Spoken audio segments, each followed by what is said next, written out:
प्राप्त करें और आज प्रयागराज को ये सौभाग्य। हमारे माननीय मुख्यमंत्री जी सलाम धन्य पुरुष जिनके अंदर हिंद की शक्ति हंगामी की धरती का नाम मां शारदा का प्यार, ऐसे हमारे माननीय मुख्यमंत्री जी जिनके नेतृत्व में प्रयागराज जी पूरा उत्तर प्रदेश पूरे विश्व पटल पर एक नया नाम नया अध्याय लिखा है। सभी को बहुत जोरदार तालियों से माननीय मुख्यमंत्री जी का अभिवादन करें और मैं उनसे आप सबकी जोरदार तालियों के बीच अनुरोध करती हूँ कि आज के अवसर पर हम सबको अपना आशीर्वाद दें। माननीय मुख्यमंत्री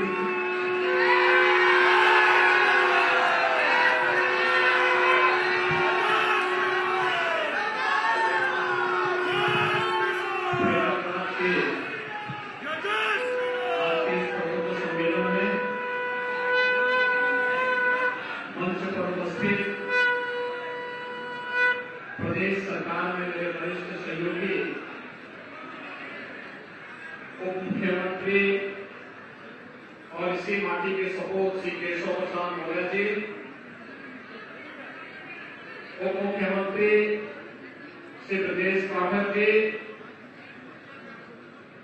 प्रदेश सरकार में मेरे सहयोगी मंत्री श्री नंदगोपाल गुप्ता नंदी जी, महापौर श्रीमती अभिलाषा गुप्ता नंदी जी, जिला पंचायत अध्यक्ष डॉक्टर वीके सिंह जी, माननीय सांसद प्रोफेसर गीता बहुगुणा जोशी जी, श्रीमती केसरी देवी पटेल जी, डॉक्टर रमेश चंद्र बिंद जी, प्रदेश सरकार में पूर्व मंत्री श्री सिद्धार्थनाथ सिंह जी, हमारे सभी माननीय विधायकगण श्री हर्षवर्धन वाजपेयी जी, वाचस्पति जी, पीयूष रंजन निषाद जी, राजमणि कोल जी, गुरु प्रसाद जी, प्रवीण पटेल जी, आज के इस कार्यक्रम में उपस्थित विधान परिषद सदस्य श्री लक्ष्मण आचार्य जी, सुरेंद्र चौधरी जी, Shrimati Nirmala Paswan ji, doctor KP Srivastava ji, Bharatiya Janata party के क्षेत्रीय अध्यक्ष श्री महेश श्रीवास्तव जी, जिला अध्यक्ष गंगापास यशवनी दुबे जी, जिला अध्यक्ष यमुनापास श्री विभवनाथ भारती जी, महानगर अध्यक्ष श्री उमेश चंद गणेश केसरवानी जी, भारतीय जनता पार्टी के सभी पदाधिकारीगण, आज के इस प्रबुद्ध सम्मेलन में प्रयागराज के हमारे सभी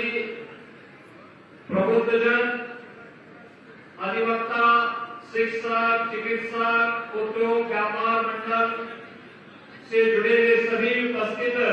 प्रबुद्धजन भाइयों बहनों, प्रयागराज की धरती को नमन करते हुए मैं आप सबका हृदय से अभिनंदन करता हूं। भाइयों बहनों, तीर्थराज प्रयाग संपूर्ण भारतवासियों की आस्था का प्रतीक है। तीर्थराज प्रयाग की जब हम बात करते हैं तो इस सृष्टि की उस धरा की कल्पना सामने आ जाती है जिसे स्वयं भगवान विष्णु ने रचा हो। और आज भी द्वादश माधव तीर्थराज प्रयाग की शोभा बढ़ा करके इसे तीर्थों में एक महत्वपूर्ण स्थान दिलाते हैं। जब कुंभ की बात आती है तो सबका ध्यान प्रयागराज की तरफ स्वतः ही जाता है। ये हमारा सौभाग्य है कि आदरणीय प्रधानमंत्री मोदी जी के नेतृत्व में, उनके मार्गदर्शन में अक्टूबर 2018 में प्रयागराज कुंभ के ठीक पहले प्रयागराज को उसका पुरातन नाम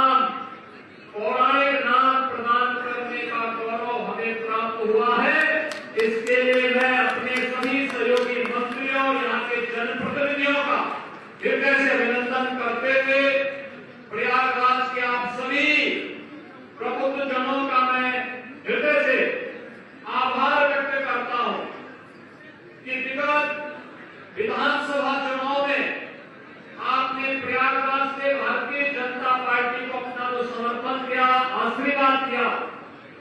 आज उसके परिणाम स्वरूप डबल इंजन की सरकार प्रदेश के अंदर फिर से कार्य कर रही है और आज उसी का परिणाम है कि 1295 करोड़ रुपए की इन परियोजनाओं की सौगात लेकर के आज ये मंच फिर से प्रयागराज के पास आया है कि त्वदीयम वस्तु गोविंदा तुभ्यम एव समर्पये। प्रयागराज को जितना भी कर लें वह कम ही है, क्योंकि मां गंगा और मां यमुना मां सरस्वती का आशीर्वाद, लेके हनुमान जी का आशीर्वाद, द्वादश माधव का आशीर्वाद और स्वयं तीर्थराज प्रयाग का आशीर्वाद जो है, दुनिया की पहली गुरुकुल महर्षि भारद्वाज की इसी प्रयागराज में स्थित थी और यह हमें गौरव की स्मृति होती है कि जब वहां पर भव्य प्रतिमा महर्षि भारद्वाज की स्थापित की गई, भारद्वाज आश्रम के पास सचमुच हजारों वर्ष पुरातन परंपरा के साथ हम सबको जुड़ने का सौभाग्य प्राप्त हुआ है। भाइयों बहनों, प्रधानमंत्री जी ने आजादी के अमृत महोत्सव वर्ष में मुख्य महोत्सव को संबोधित करते हुए पंचप्रण की बात की थी और पंचप्रण में उन्होंने इस बात का संकल्प लिया था विकसित भारत का, दूसरा विरासत के सम्मान का, तीसरा गुलामी के को सर्वथा समाप्त करना है, चौथा एकीकरण का और पांचवा नागरिकों के कर्तव्य का। विरासत का सम्मान अयोध्या में भगवान श्री राम के भव्य मंदिर के निर्माण का कार्य हो या काशी में काशी विश्वनाथ का धाम, मां विंध्यवासिनी का धाम मिर्जापुर का हो या प्रयागराज का ये ऐतिहासिक कुंभ, ये सभी उसी परंपरा के हिस्से हैं।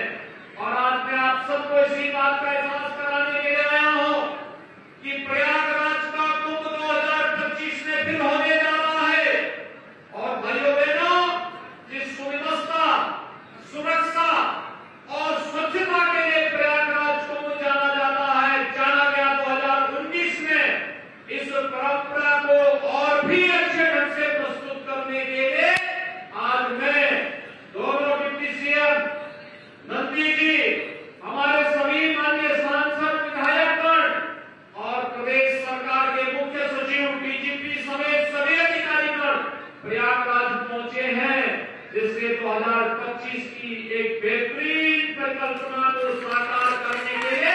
और प्रधानमंत्री मोदी जी की संकल्पों के अनुरूप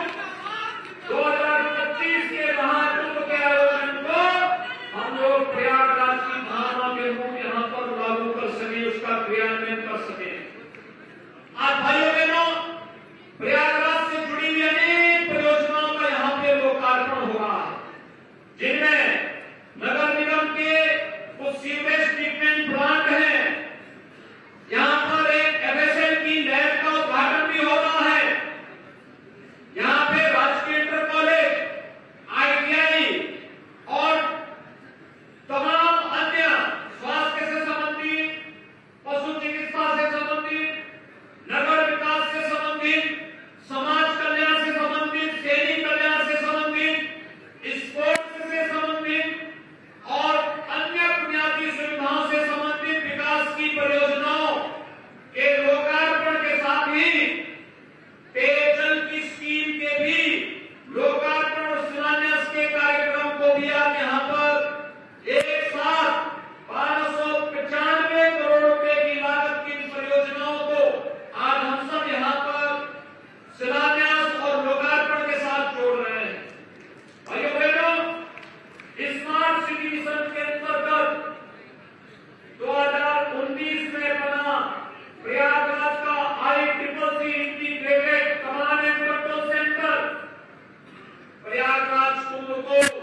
सुरक्षित और सुव्यवस्थित ढंग से संपन्न करने में महत्वपूर्ण भूमिका का निर्वहन किया था। स्मार्ट सिटी मिशन के अंतर्गत अनेक कार्यक्रम प्रयागराज के अंदर संपन्न हुए हैं और वे संपन्न कराया जा रहा है। जैसे ग्रामीण क्षेत्र में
इसलिए भाइयों बहनों, आज आपने देखा होगा जब से भारतीय जनता पार्टी की डबल इंजन की सरकार आई, हर गरीब को आवास की सुविधा, हर गरीब को शौचालय की सुविधा, हर गरीब को विद्युत कनेक्शन की सुविधा, हर गरीब को उज्ज्वला योजना की सुविधा, हर स्ट्रीट वेंडर को पीएम स्वनिधि योजना के अंतर्गत जोड़ने में सफलता प्राप्त हुई। तो साथ साथ भाइयों बहनों, आपने देखा होगा कि तमाम योजनाओं को उन तक पहुंचाने में भी जहां मदद मिली, ईज ऑफ लिविंग के लक्ष्य को प्राप्त करने में सफलता प्राप्त हुई। आज प्रयागराज न केवल 2019 में संवरा है, बल्कि 2025 के लिए एक नए प्रयागराज की इस परिकल्पना को कैसे साकार किया जा सके, इसमें भव्य और दिव्य कुंभ के आयोजन को हम लोग लागू कर सके, आज उसी के लिए हम सब यहाँ पर उपस्थित हुए हैं। मैं प्रयागराज के सभी प्रबुद्धजनों से अपील करना चाहूंगा कि आप सबका आशीर्वाद सदैव डबल इंजन सरकार के साथ रहा है और आपके द्वारा दिए जाने वाले प्रत्येक सुझाव का सरकार स्वागत करेगी। सरकार ने जहां अपने युवाओं के लिए रोजगार, उनके स्वावलंबन के लिए कार्यक्रम को जानकारी के साथ आगे बढ़ाया है और पूरा प्रयास किया है कि विकास में बैरियर बनने वाले तत्वों के खिलाफ सरकार जीरो टॉलरेंस की नीति के तहत कार्य करेगी। वह कार्य आज प्रयागराज में आपको देखने को मिल रहा है। आपने देखा होगा जो माफिया में प्रयागराज को कैद करके, बंधक बना करके यहाँ की विकास की परियोजनाओं में बैरियर बनते थे, आज एक माफिया किस कदर करा रहे हैं। आज सरकार उनकी संपत्ति को जब्त करती है और गरीबों के आवासीय सुविधा वहां पर बनाने का कार्य भी करती है। तेजी के साथ सरकार का यह ध्यान आगे बढ़ा है। हमने तय किया है कि कोई भी माफिया अगर कहीं पे उसने किसी गरीब की, किसी व्यापारी की, किसी आम नागरिक की संपत्ति पर, सार्वजनिक संपत्ति पर कब्जा किया है, तो संपत्ति को न केवल खाली कराएंगे बल्कि उस माफिया की अर्जित की गई संपत्ति को जब्त करके वहां पर गरीबों के लिए, अभिकर्ताओं के लिए, शिक्षकों के लिए, चिकित्सकों के लिए आवासीय सुविधा का निर्माण भी करेंगे और महिला संरक्षण गृह का निर्माण करके उस संपत्ति को फिर से सरकार अधिग्रहण करने का कार्य भी करेगी। और उसी का एक उदाहरण प्रयागराज ने प्रस्तुत किया है। आने वाले समय में सरकार का एक कार्यक्रम भी चलेगा। मिशन रोजगार के अंतर्गत प्रयागराज में लाखों नौजवान अपने कैरियर को संवारने के इस पवित्र कार्यक्रम के साथ जुड़े रहते हैं। अभ्युदय योजना सरकार की उसी परिकल्पना को साकार करने के लिए आपके लिए तैयार की गई है। मुझे याद है जब लॉकडाउन लगा था कोरोना कालखंड में, मुझे उस समय लगभग 15,000 युवाओं को प्रयागराज से उनके घरों तक पहुंचाने की व्यवस्था करनी पड़ी थी। और तब हम लोगों ने कहा था कि प्रयागराज के नौजवान हो या उत्तर प्रदेश का कोई भी नौजवान, उनके लिए, उनके कैरियर काउंसलिंग के लिए सरकार एक अच्छी सुविधा देगी। और मुझे बताते हुए प्रसन्नता है, अभ्युदय कोचिंग की व्यवस्था आज हम प्रदेश के हर जनपद में प्रारंभ कर चुके हैं। और प्रयागराज में जो नौजवान परीक्षाओं की तैयारी कर रहा है, मैं उन्हें इस बात के लिए आश्वस्त करता हूं कि अब उनके जीवन के साथ कोई खिलवाड़ नहीं कर सकता है। अगर किसी ऐसे गिरोह और माफिया ने उनके भविष्य के साथ खिलवाड़ करने का दुस्साहस किया, तो फिर सरकार की कार्रवाई उसके बाद किस रूप में प्रारंभ होती है, यह आज किसी से छुपा हुआ नहीं है। इसलिए भाइयों बहनों, आप सब डबल इंजन सरकार के इस अभियान के साथ जुड़कर के कार्य कर सकें, इस विश्वास के साथ आज यहाँ पर मैं उपस्थित सभी प्रबुद्धजनों का हृदय से अभिनंदन करता हूँ। 1295 करोड़ रुपए की परियोजनाओं के लिए प्रयागराज वासियों को हृदय से बधाई देते हुए अपने सभी माननीय जनप्रतिनिधियों का अभिनंदन करता हूँ, जिनके प्रयास से प्रयागराज की योजनाएं आज जमीनी धरातल पर उतर रही है। मैं एक बार फिर से आप सभी को हृदय से बधाई और अपनी शुभकामनाएं देते हुए अपनी वाणी को विराम देता हूं। धन्यवाद। जय हिंद, जय श्री राम, जय श्री राम।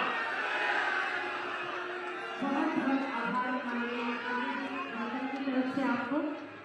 और इस आशा और विश्वास के साथ कि आप ऐसे हमारे बीच आते रहेंगे। मैं निवेदन करती हूँ महानगर अध्यक्ष भारतीय